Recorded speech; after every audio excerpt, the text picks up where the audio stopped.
welcome. I'm so excited you're here today.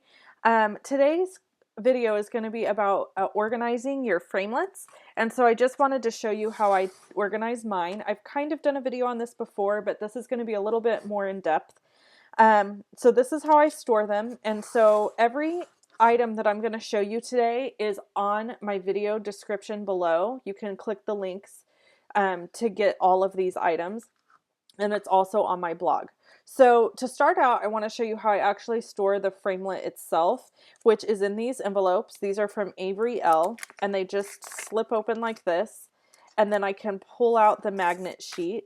The magnet sheets are vent covers that I found at Lowe's, and you can get them for $5. They come 3 sheets in a bag, and they're big sheets, and then you just cut them down.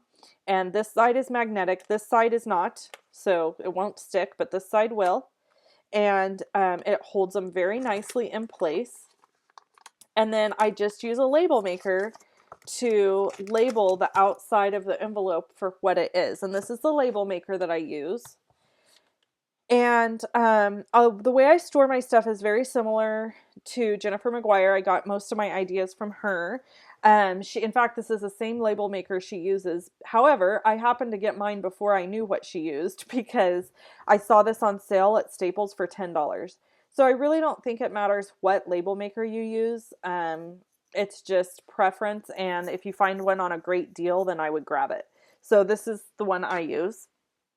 And then I have these boxes that I got from Amazon, and again, the link is below, but they fit the envelopes from Avery Elle perfectly. So my stamp sets that I have stored this way and my framelits all fit in these boxes, which then fit on my shelf. And there's pictures of that on my blog if you want to see it.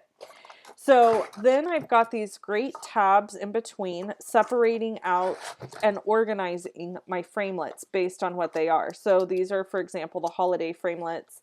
And so I just have a holiday tabby, and I'm going to show you how I made those, okay?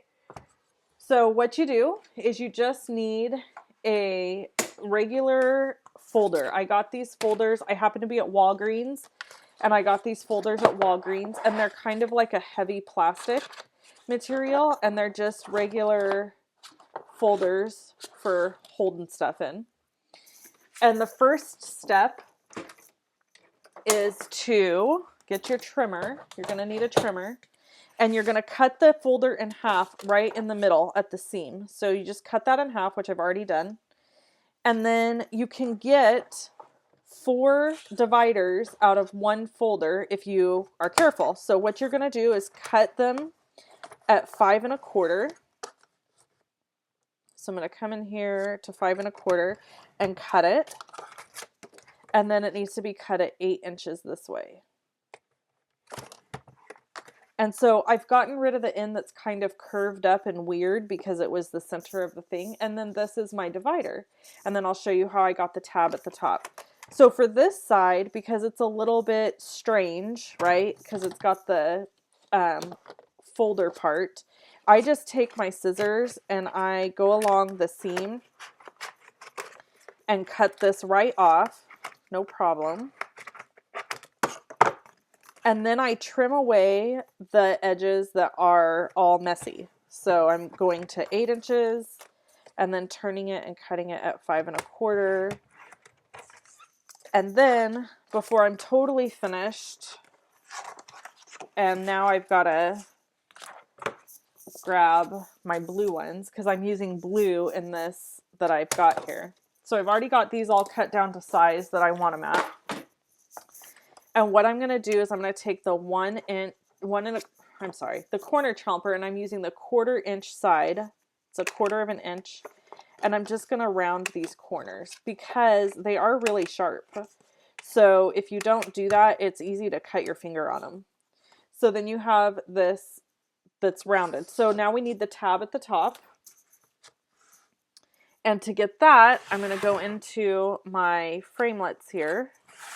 And I use the File Tabs edgelets, which we sell, Stampin' Up! Sells in the annual catalog. And grab those out. And I'm going to use this one, and you just line it up here, and you leave just a little bit of blue here at the top above the file framelit, and then you cut it out, and I'll show you what that looks like.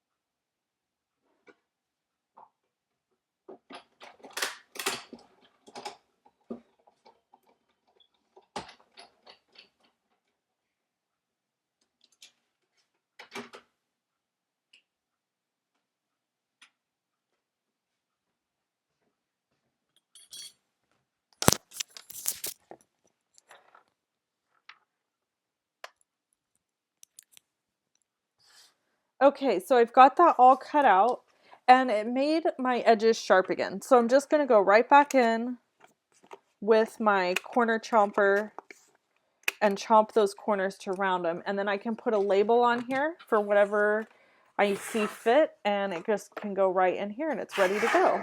So I really like these as my dividers to keep my framelits organized.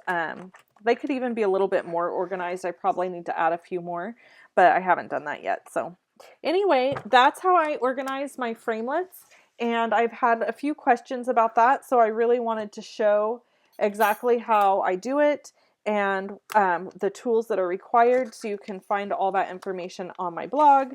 And make sure that you subscribe to my YouTube channel if you're not already subscribed.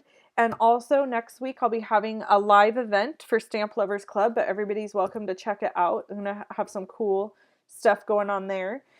And I'm going to be doing a 12 Days of Christmas event starting November 30th. So if you want free tutorials delivered to your email box, make sure that you sign up over on my blog at loveandstampin.com. Just put in your name and your email, and I'll be happy to get free tutorials out to you.